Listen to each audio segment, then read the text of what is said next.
Hello, Pokemon lovers, and welcome to a brand new episode of Rating All Pokemon, where I, a girl, Hilda, rate a whole bunch of Pokemon every week. This week, I have made some errors trying to figure out which Pokemon I do what week, and now my schedule has been a little bit fucked, which means that I've only got 2 Pokemon for you today.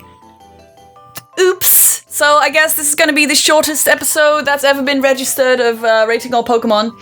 I'll just try to be extra thorough, maybe? Yeah, I'm sorry. I'm sorry about that. The legendaries are always a bit of a mess because I kind of want to do like the Pokemon that belong together, and I kind of forgot that the guys I'm doing today aren't actually legendaries or mythical Pokemon, so I got a little bit frazzled. That's what you get when you don't have an assistant.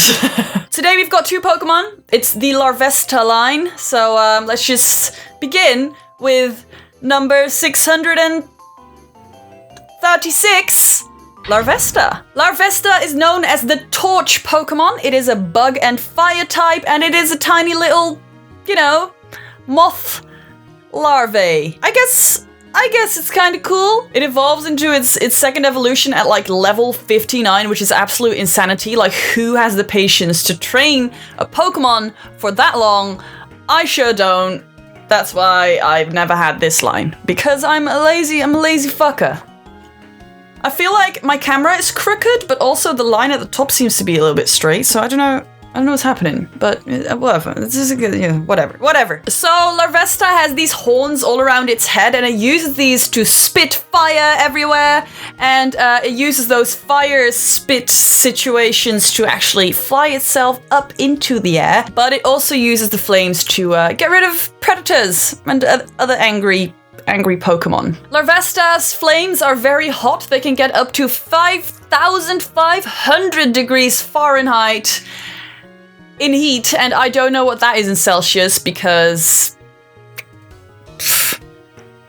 can't be bothered to look it up, to be honest. It lives at the foot of volcanoes, and people believe that it used to live on the sun. Pokemon Black says, this Pokemon was believed to have been born from the sun. When it evolves, its entire body is engulfed in flames.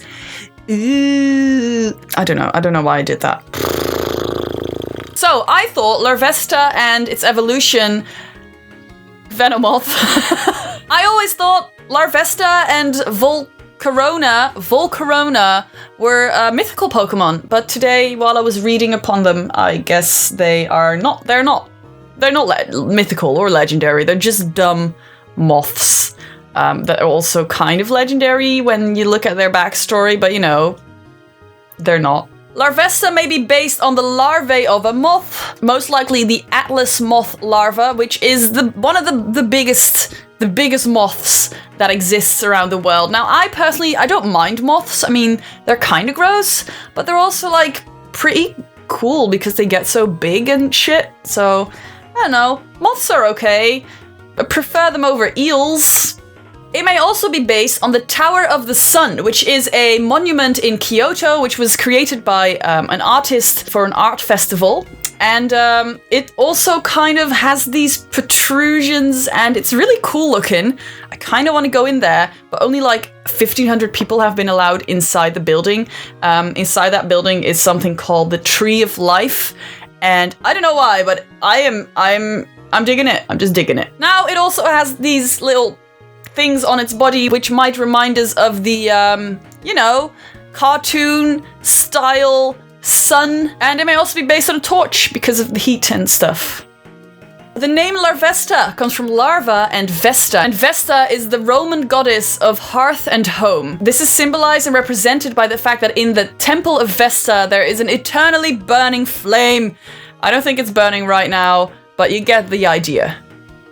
I kind of like Larvesta, even though I've never used it.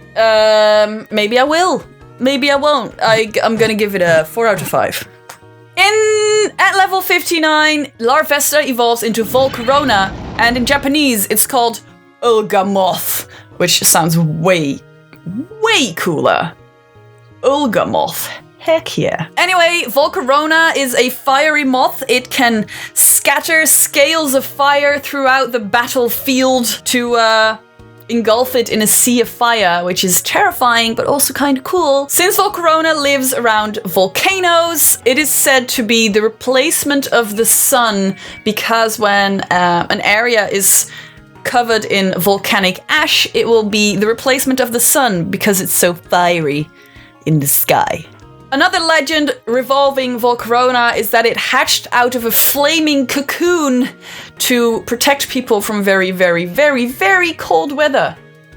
And by ancient people, it was both feared, known as the Rage of the Sun, but it was also worshipped by some people. In Relic Castle, where you can get Volcarona, there's a shrine dedicated to it, so, you know, it must have been kind of loved in some cultures. So, Volcarona is based on a moth, like we all knew. It may be based on the Atlas moth, which I mentioned before, but also the Cecropia moth, which is also a big moth. Big moth. Big moth. Big moth. If you look at the concept of Volcarona, it might be based on the phrase, like a moth to a flame, because, you know, moths are always pulled in by light and by flames, and it's a fire type.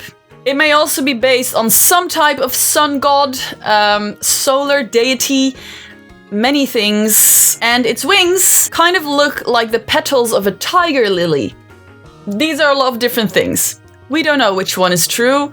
I'm just gonna go with whatever. Volcarona's appearance may also be based on a seraph, which is a fiery angel that comes from the skies. Fiery angels. And the name of seraph literally means burning one, which I think is dope. Now, Volcarona's name comes from volcano and corona. Corona is the little aura you can see, big aura, around the sun, especially during an eclipse, you can see it very well. But it may also come from Vulcan, which is the Roman god of fire. I think the